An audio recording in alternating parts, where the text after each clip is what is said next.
कहानी की शुरुआत होती है यूएसए के एक बेहद शांत और खूबसूरत शहर से, जहां लोग अपनी जिंदगी बड़े सुकून से बिता रहे थे।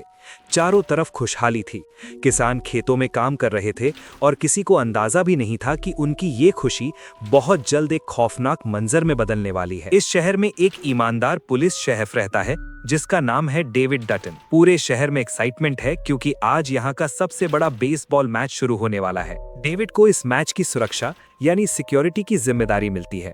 मैच से पहले डेविड थोड़ी देर सुकून पाने के लिए एक रेस्टोरेंट में कॉफी पीने जाता है, जहां उसकी मुलाकात रेस्टोरेंट के मालिक और अपने पुराने दोस्त बेन से होती है।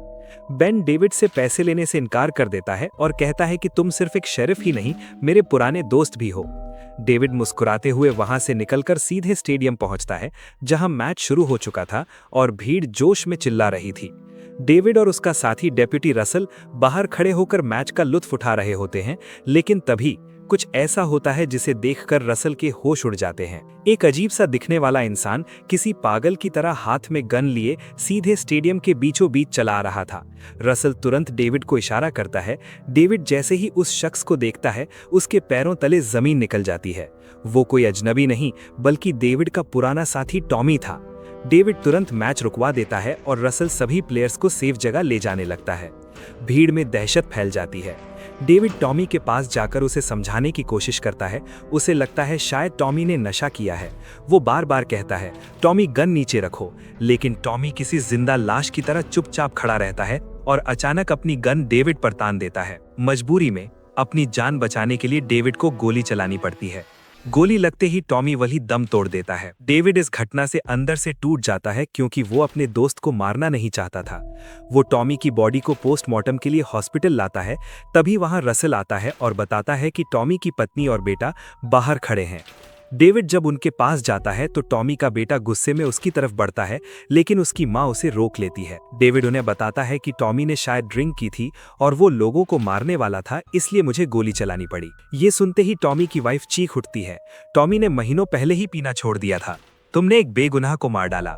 और वो गुस्से में डेविड को एक जोर का थप्पड़ जड़ देती है। डेविड शर्मिंदगी और दुख में डूबा हुआ रात को अपने घर लौटता है। रात के सन्नाटे में डेविड की प्रेग्नेंट पत्नी जूडी की अचानक आंख खुलती है। वो देखती है कि डेविड बेड पर नहीं है।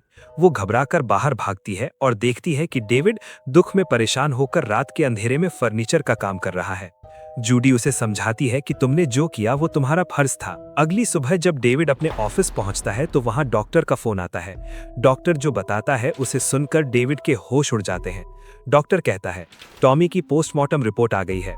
उसके खून में नशे या अल्कोहल का एक कतरा भी नहीं था। डेविड हैरान रह जाता है कि अगर नशा नहीं था तो टॉमी ऐसा पागलपन क्यों कर रहा था। वो सच्चाई जानने के लिए वापस उसी स्टेडियम जाता है जहां उसका दोस्त बेन मिलता है, लेकिन यहाँ का मंजर और भी अजीब था। बेन किसी मूर्ति की तरह एक ही जगह बिना हिले डुले बैठा था। डेविड उसे जोर से चिल्लाकर पुकारता है, तब जाकर बेन होश में आता है और अजीब तरीके से बिहेव करते हुए वहां से निकल जाता है। दूसरी तरफ डेविड की पत्नी जूडी, जो एक डॉक्टर है, उसके पास उसकी फ्रेंड डियड्रा अपने पति बिल को लेकर आती है। डियड्रा परेशान थी क्योंकि बिल का बिहेवियर बहुत अजीब हो गया था। चेकअप के दौरान बिल एक ही बात को बार बार रिपीट कर रहा था, जैसे उसका दिमाग उसके काबू में ना हो। जूडी को मेडिकल रिपोर्ट में कुछ भी गलत नहीं मिलता और वो डियड्रा को घर भेज देती है, लेकिन जूडी के दिमाग में एक ही सवाल था, आखिर शहर के लोगों को अचानक हो क्या रहा है। डियड्रा अपने पति बिल को लेकर घर तो पहुंच जाती है, लेकिन उस रात उसके फार्म हाउस में सन्नाटे को चीरने वाली अजीबोगरीब आवाजें गूंजने लगती हैं। डियड्रा को लगता है कि ये आवाजें बिल कर रहा है। वो अपने बेटे को घर के अंदर रहने को कहती है और खुद हिम्मत जुटाकर अंधेरी रात में फार्म हाउस की तरफ बढ़ती है। वहां पहुंचकर वो देखती है कि फसल काटने वाली बड़ी मशीन अपने आप चल रही है। डियड्रा को लगता है कि बिल मशीन पर है। वो उसे आवाज लगाती है, लेकिन कोई जवाब नहीं मिलता। गुस्से और डर के मारे जब वो मशीन के ऊपर चढ़ती है तो उसके होश उड़ जाते हैं। मशीन बिल्कुल खाली थी। वो घबराकर मशीन बंद करती है और लाइट से बिल को ढूंढने लगती है, लेकिन बिल का कहीं पता नहीं चलता। तभी सन्नाटे को चीरते हुए उसके बेटे की चीख सुनाई देती है। डियड्रा नंगे पैर घर की तरफ भागती है, पर अंदर पहुंचते ही उसे गहरा सन्नाटा मिलता है। घर पूरी तरह सुनसान था। जैसे ही वो एक कमरे में जाती है, वहां उसे अपने बेटे का वीडियो गेम पड़ा मिलता है, लेकिन बेटा गायब था। अचानक कोई पीछे से उसके कंधे पर हाथ रखता है। वो उसका बेटा ही था, जो डर से कांप रहा था। वो बताता है कि उसके पापा हाथ में चाकू लिए पूरे घर में घूम रहे हैं। अभी वो दोनों बात ही कर रहे थे कि दरवाजे के नीचे से बिल के पैरों की परछाई दिखती है। बिल बाहर से दरवाजा लॉक कर देता है। डिएड्रा गिड़गिड़ाती है, चिल्लाती है, लेकिन बिल पर कोई असर नहीं होता।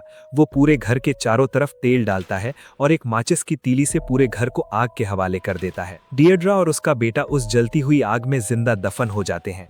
डेविड और जूडी जब वहां पहुंचते हैं तो मंजर दिल दहला देने वाला था। फायरमैन आग बुझा रहे थे और उन्होंने बताया कि अंदर सब खत्म हो चुका है।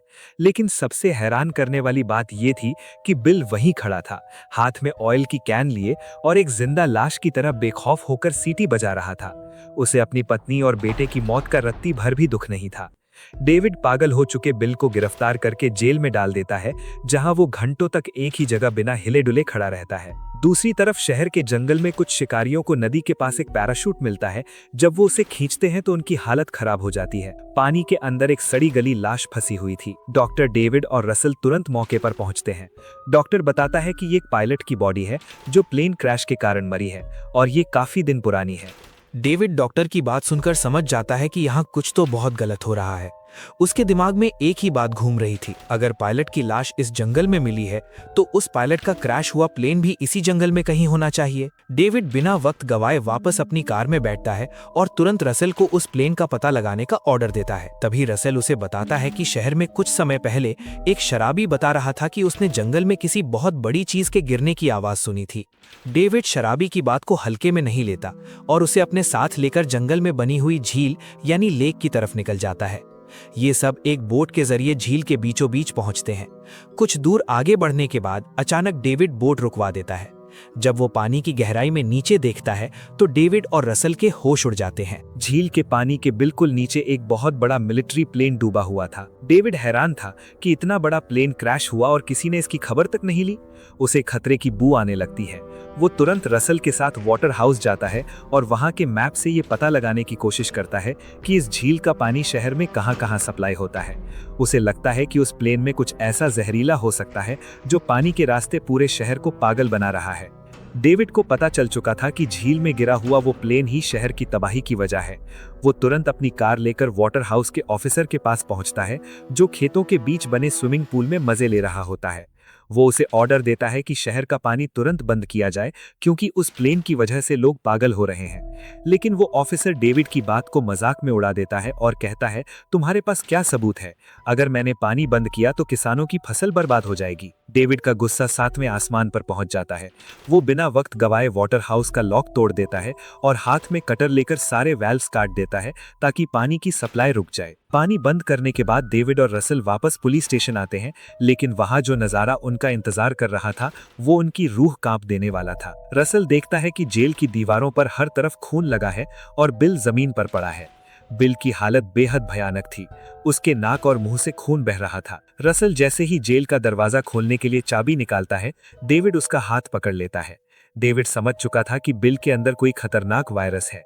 तभी अचानक बिल, जो एक मुर्दा लग रहा था, किसी ज़ॉम्बी की तरह चिल्लाते हुए खड़ा हो जाता है और उन्हें पकड़ने के लिए झपट्टा मारता है। डेविड और रसल डर के मारे पीछे हट जाते हैं।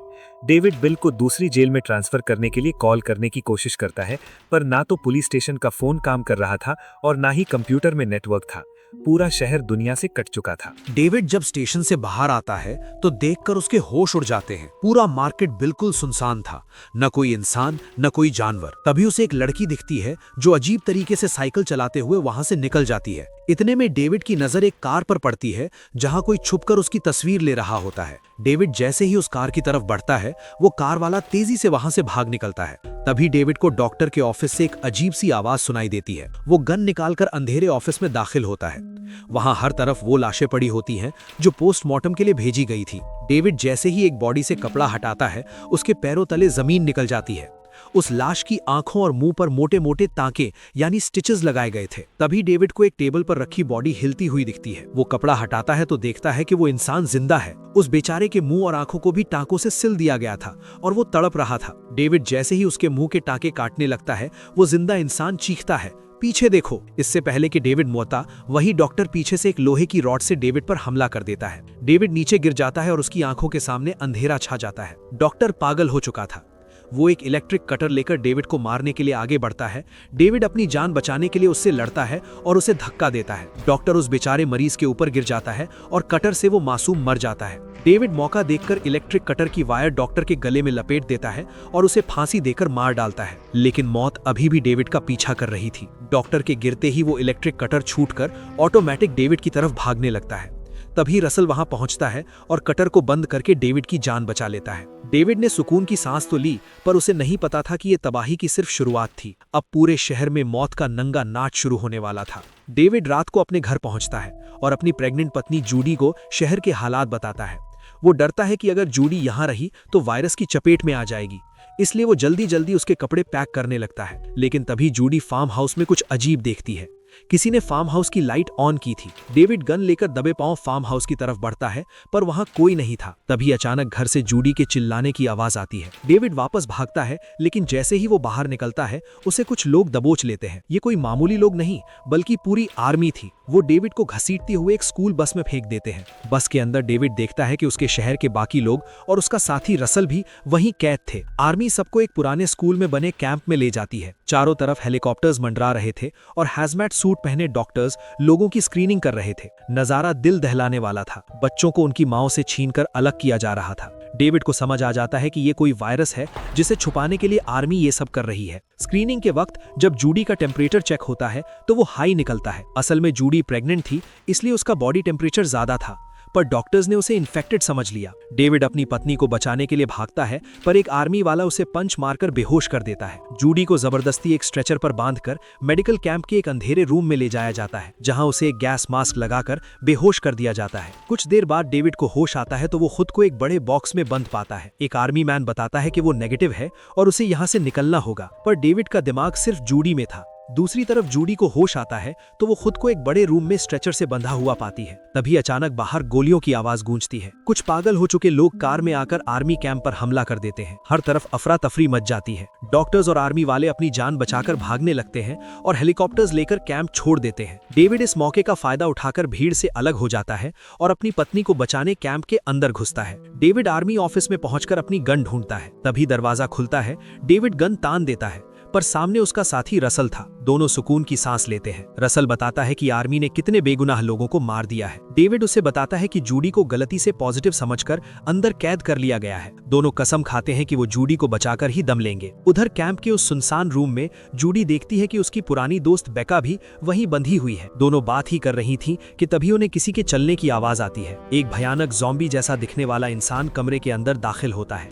जूडी के होश उड़ जाते हैं जब वो देखती है कि वो शख्स कोई और नहीं बल्कि बेसबॉल मैच का ओनर और डेविड का दोस्त बेन था। पर अब वो इंसान नहीं, एक खूंखार दरिंदा बन चुका था। उसके हाथ में एक लोहे का नुकीला हुक था और उसका पूरा शरीर खून से लथपथ था। बेन एक एक करके स्ट्रेचर पर लेटे मरीजों को उस हुक से बेरहमी से मार रहा था। जैसे ही बेन बेका को मारने के लिए हुक उठाता है, जूडी जोर से चिल्लाती है। बेन मुड़ता है और अब वो जूडी की तरफ बढ़ने लगता है। जूडी स्ट्रेचर से खुद को खोलने की कोशिश करती है, पर वो नाकाम रहती है। बेन जैसे ही हुक उठाकर जूडी पर हमला करने वाला होता है, तभी पीछे से डेविड की गन गरजती है और बेन वहीं ढेर हो जाता है। डेविड जल्दी से जूडी और बेका को आजाद करता है। रसल, डेविड और जूडी समझ चुके थे कि अगर वो यहाँ से तुरंत नहीं निकले तो वो भी बेन की तरह दरिंदे बन जाएंगे। जब ये चारों कैंप से बाहर निकलते हैं तो उन्हें एक ज़ॉम्बी दिखता है जो वायरस की वजह से पागल हो चुका था।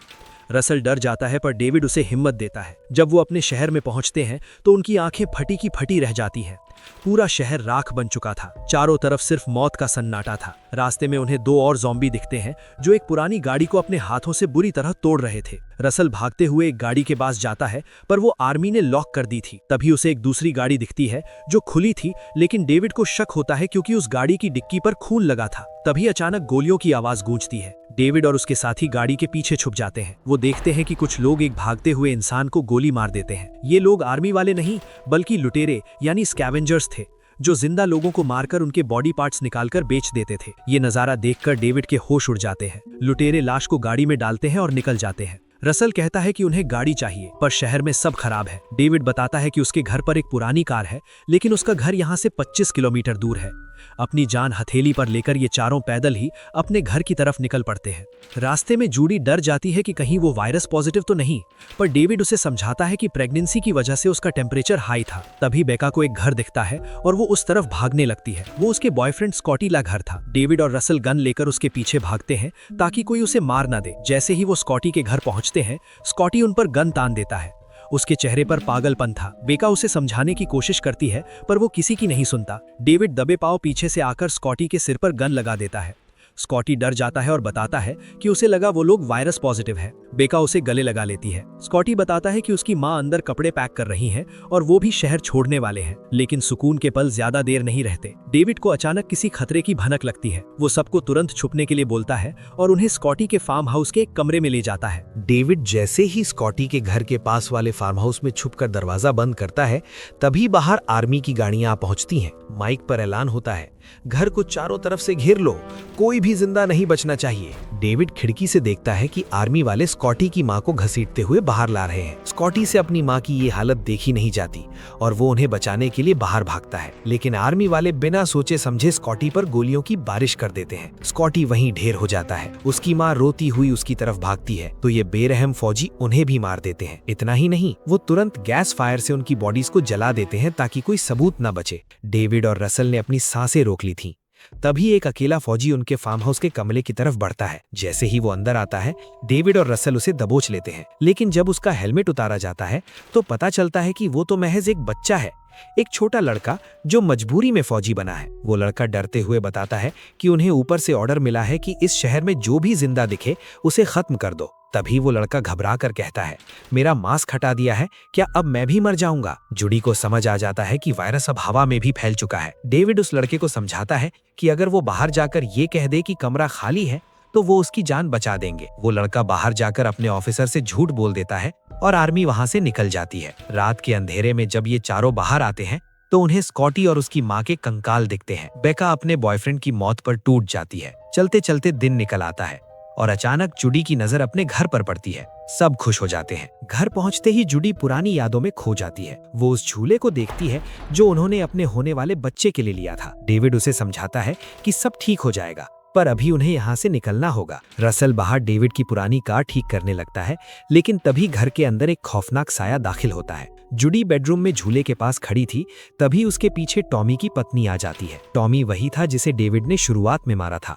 वो जूडी को कुर्सी से बांध देती है। डेविड जैसे ही बेडरूम का गेट खोलता है, टॉमी का बेटा पीछे से डेविड के गले में रस्सी का फंदा डाल देता है। डेविड की गन दूर गिर जाती है। जब डेविड गन की तरफ हाथ बढ़ाता है तो टॉमी की पत्नी उसके हाथ पर चाकू घोंप देती है और उसका हाथ फर्श पर अटका देती है। टॉमी की पत्नी डेविड की ही गन उठाकर जूडी पर तान देती है। डेविड गिड़गिड़ाता है, पर वो दरिंदा सुनने को तैयार नहीं थी। तभी डेविड हिम्मत जुटाकर चाकू से अपना हाथ खींचता है और सीधा टॉमी के बेटे को गिराकर उसकी माँ के गले में चाकू मार देता है। इससे पहले कि टॉमी का बेटा गन उठाता, खिड़की से रसल उसे गोली मार देता है। डेविड सुकून की सांस लेता है और रोती हुई जूडी को आजाद करता है। रसल अंदर आकर उन दोनों की बॉडीज पर फिर से गोलियां चलाता है ताकि वो दोबारा जिंदा ना हो सके। डेविड को उसकी गन वापस दे देता है और ये सब डेविड की पुरानी कार में सवार होकर इस नर्क से निकलने की कोशिश करते हैं। गाड़ी डेविड चला रहा था और बगल में जूडी बैठी थी, जबकि पीछे रसल और बेका सवार थे। बेका को रसल की हरकतें अजीब लगने लगती हैं। उसे शक होने लगता है कि रसल वायरस से इन्फेक्टेड हो चुका है। वो खासकर जूडी को इशारा करती है,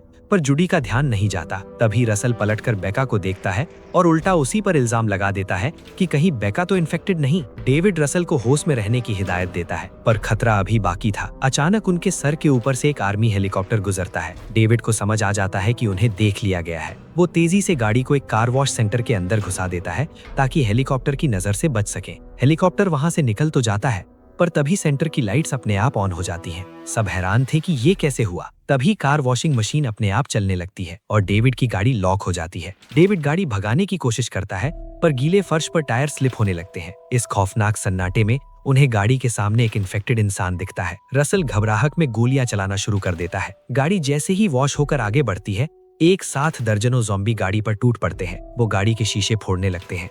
एक दरिंदा डेविड को दबोच लेता है, पर डेविड उसे धक्का देकर दूर फेंक देता है। दूसरी तरफ जूडी भी एक ज़ॉम्बी का सर कार से टकरा कर मार देती है। डेविड गाड़ी तेजी से बाहर निकालता है, पर तभी एक ज़ॉम्बी गाड़ी के ऊपर से झपट्टा मारता है और बेका को पकड़कर वॉशिंग सेंटर के लोहे वाले गेट पर अटका देता है। डेविड कार रोकता है और जुडी उसे बचाने भागती है। रसल बाकी ज़ॉम्बीज़ को गन से ढेर कर देता है, लेकिन जब जुडी बेका को नीचे उतारती है तो पता चलता है कि बहुत देर हो चुकी है। बेका मर चुकी थी। बेका की मौत का दुख अभी खत्म भी नहीं हुआ था कि वही आर्मी हेलीकॉप्टर वापस आता है और एक मिसाइल से डेविड की कार को उड़ा देता है। अब उनके पास भागने के लिए कोई गाड़ी नहीं बची थी। डेविड, जुडी और रसल पैदल ही रोड पर निकल पड़ते हैं। कुछ दूर उन्हें 2 टकराई हुई कारें मिलती हैं, पर वो चलने लायक नहीं थी। तभी रसल को रोड पर एक गाड़ी तेजी से आती दिखती है। डेविड गन लेकर रोड के बीच खड़ा हो जाता है उसे रोकने के लिए। रसल समझदारी दिखाते हुए रोड पर स्टॉक स्टिक्स यानी कांटे बिछा देता है। तेजी से आती हुई गाड़ी के टायर फटते हैं और वो पलटी खाते हुए दूर जा गिरती है। डेविड और रसल भागते हुए गाड़ी के पास पहुंचते हैं। गाड़ी के अंदर एक आर्मी ऑफिसर जिंदा फंसा हुआ था।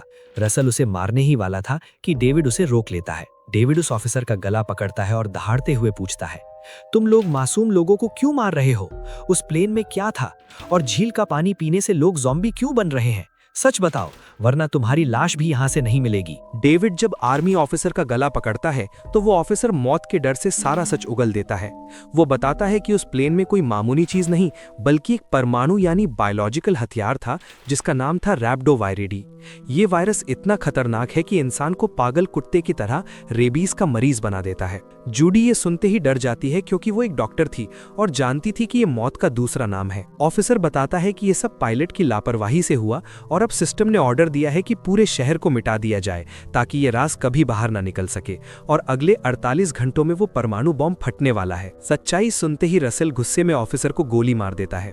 डेविड को गुस्सा आता है क्योंकि उन्होंने अभी रास्ता तक नहीं पूछा था। रसल अब अजीब हरकतें करने लगा था। डेविड को शक होता है कि रसल इन्फेक्टेड है, इसलिए वो रसल की गन छुपा देता है। रसल जब देखता है कि उसकी गन गायब है तो वो डेविड पर पिस्टल तान देता है। मैंने तुम्हारी 3 बार जान बचाई और तुम मुझ पर शक कर रहे हो। रसल गुस्से में पागल हो रहा था।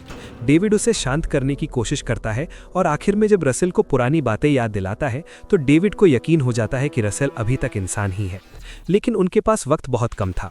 परमाणु बॉम्ब फटने में अब कुछ ही घंटे बाकी थे। भागते भागते रात हो जाती है। डेविड देखता है कि आगे आर्मी की एक बहुत बड़ी चेक पोस्ट है। वहां से निकलना नामुमकिन था क्योंकि सिक्योरिटी बहुत तगड़ी थी। तभी रसल एक बड़ा फैसला लेता है। वो डेविड से कहता है, सर, मैं एक कांस्टेबल हूं और आप मेरे ऑफिसर। आपका और जूडी का बचना जरूरी है। मैं उनका ध्यान भटकाऊंगा, आप निकल जाना। डेविड दंग रह जाता है पर रसल पिस्टल लेकर हाथ ऊपर करके आर्मी वालों की तरफ बढ़ता है। वो चिल्लाता है कि वो एक पुलिस वाला है। जब सारे आर्मी वालों का ध्यान रसल पर होता है, डेविड और जूडी अंधेरे का फायदा उठाकर पीछे से निकल जाते हैं।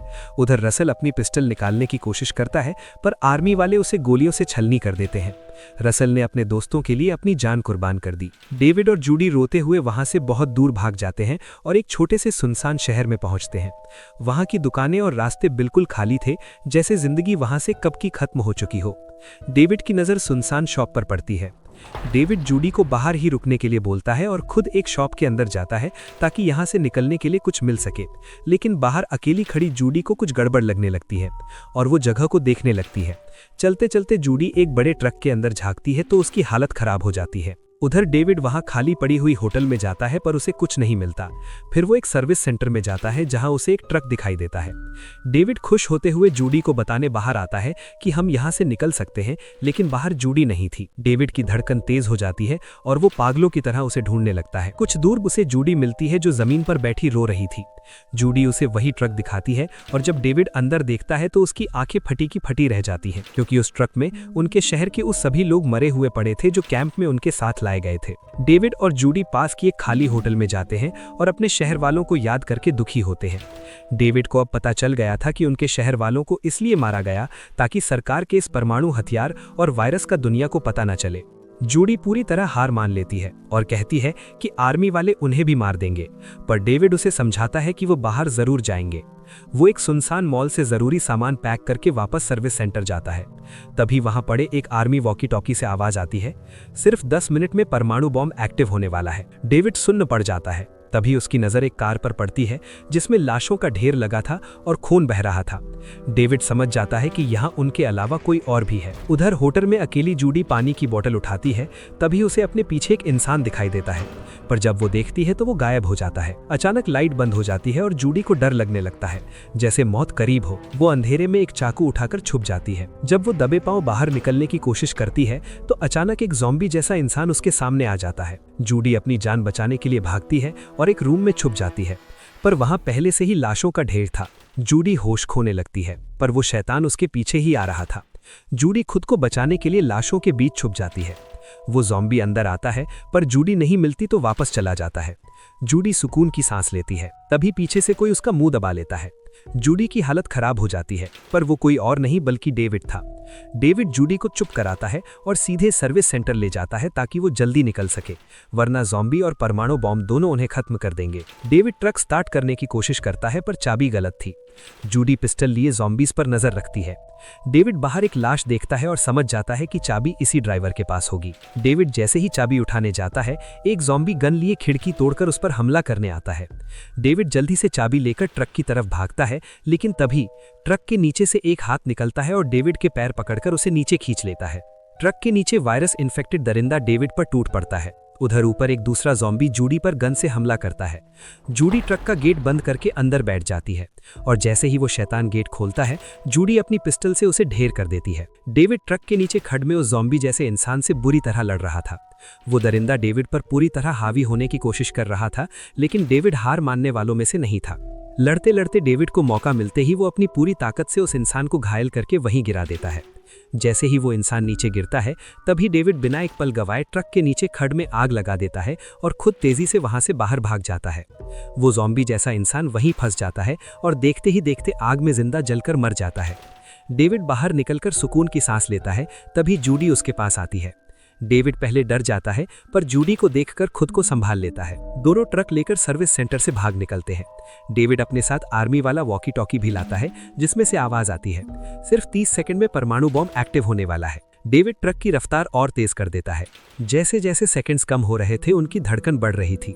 जूडी पीछे की तरफ देखती है और वॉकी टॉकी में टाइमर बोलता है 3, 2, 1, 0। एक पल के लिए सन्नाटा छा जाता है और फिर डेविड के शहर की तरफ इतना बड़ा धमाका होता है कि रात का अंधेरा दिन की रोशनी में बदल जाता है। चारों तरफ रोशनी फैल जाती है। जूडी देखती है कि धूल और धुएं का एक भयानक गुब्बारा उनकी तरफ बढ़ रहा है। अगले ही पल उस धमाके के झटके से चलती हुई ट्रक पलट जाती है और दूर जा गिरती है। इतने बड़े हादसे के बाद भी मौत को मात देकर डेविड और जूडी जिंदा बच जाते हैं।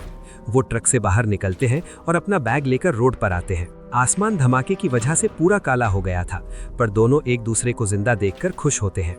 वो दोनों एक बड़े शहर की तरफ बढ़ने लगते हैं जहां वायरस का असर नहीं था। रास्ते में वो अपने कपड़े बदलते हैं और आखिरकार उस शहर तक पहुंच जाते हैं। उस नरक से जिंदा निकलने की खुशी उनके चेहरे पर साफ दिख रही थी। इसी के साथ मौत और वायरस के इस खौफनाक खेल का अंत हो जाता है। अगर वीडियो पसंद आया हो तो लाइक जरूर करें, हमारे channel dream on world win को सब्सक्राइब करें और ऐसी ही और मूवी रिकैप्स के लिए बेल आइकन दबाना ना भूलें।